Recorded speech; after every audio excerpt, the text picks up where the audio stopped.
Hello and welcome back to another FPL video. Now in this video I'm going to be talking about transfer plans for game week 22. Now obviously the deadline isn't for just over another week, so you've still got plenty of time to make any decisions.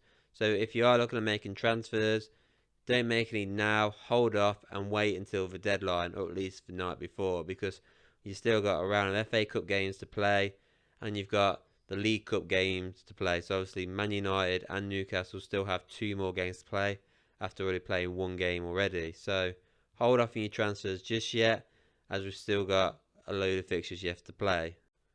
So my first player I'm going to recommend here is Bruno Fernandes of Man United. Now, there's been a lot of people in the FPL community who have came out and said maybe not to go for that third Man United player just because game week 25 Man United are more or less going to blank that game week.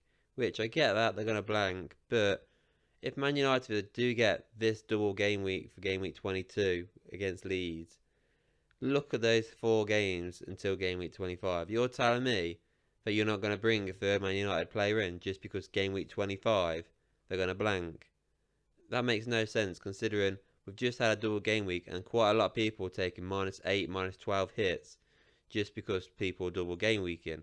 This is just one blank. You could easily get what, a -8 and then still do alright, I reckon. So I highly recommend going for Bruno Fernandes. I highly recommend going for 3 Man United players because Crystal Palace at home. Crystal Palace, they're not the best team in the world.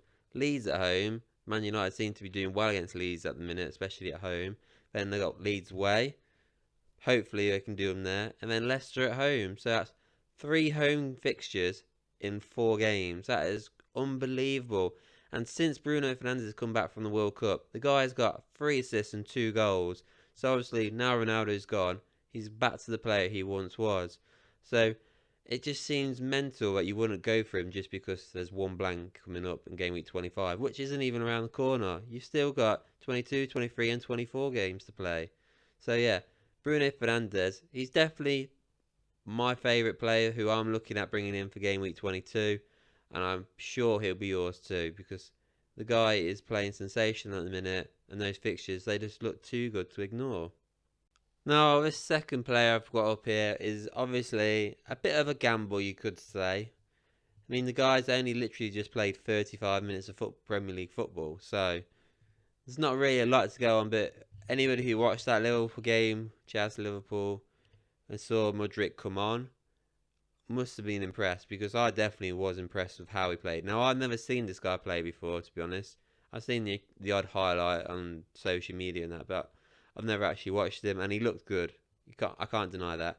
So he's 7 million. That's one thing to look at. So that's pretty cheap considering how good he looked. Now he could have been easily 8 million. So you're saving a million there, and obviously I know out there a lot of people are selling, let's say, Martinelli because he's not scored in like 2 games. So if you are looking at getting rid of, let's say, Martinelli, maybe you could upgrade to a Mudryk.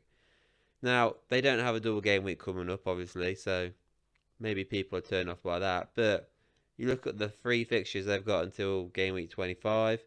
They've got Fulham at home. Home fixture is always good. West Ham away. Now, West Ham aren't having their best season. This is not the West Ham of last season, so they could be dominated here. And Southampton at home. Now, Southampton aren't exactly the best. I think they're still rock bottom of the league. So, you got 3 good fixtures for Chelsea here. You got a man that really impressed against Liverpool for Chelsea. Could he start? That is obviously the main problem. Will he start in any of these games? He's just come into the Chelsea team now. He was on the bench, which is pretty normal for a player to just come into a team. It's very rare that they start straight away. So would you want to hold off? I don't know. They've got this FA Cup game to play, so if you watch him in the FA Cup, if he starts and he does really well, then you could take the punt, take the gamble. Game week 22, go for him. If you're feeling cautious and you want to wait, that's fine.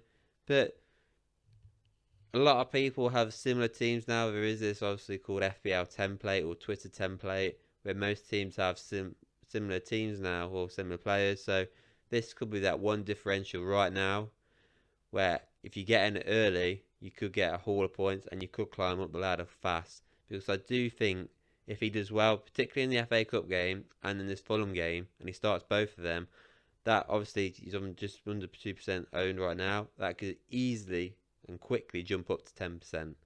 So Mudryk, definitely somebody I've got my eye on, and I'm sure everybody else should do too.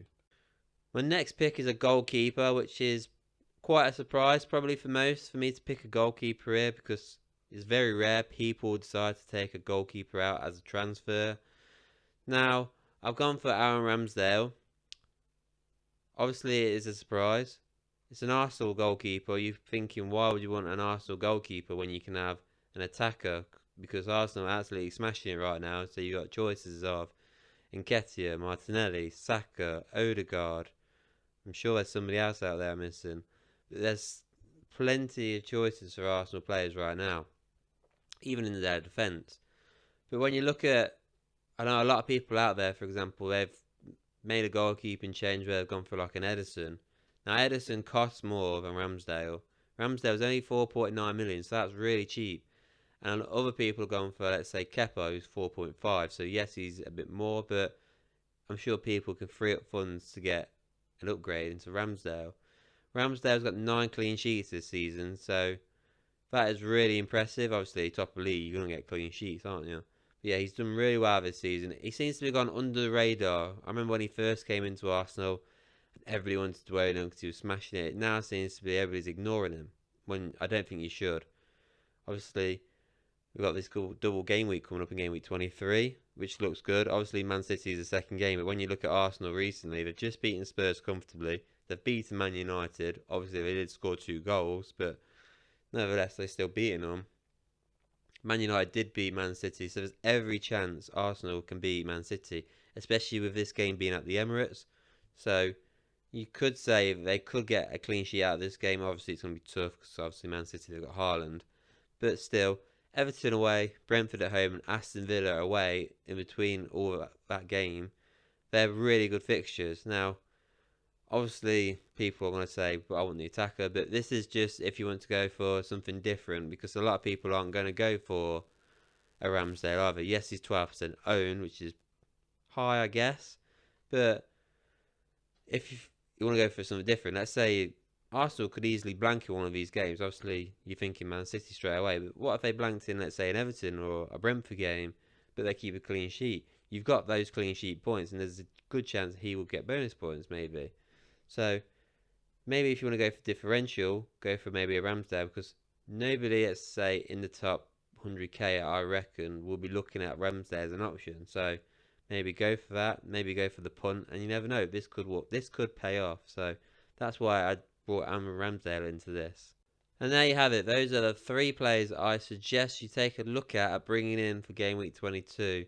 Now, obviously, I've not looked at players to take out, but if you're thinking about taking out players, I highly recommend, if you have any, take out Man City defenders, because Pep can't decide who his strong back 4 is.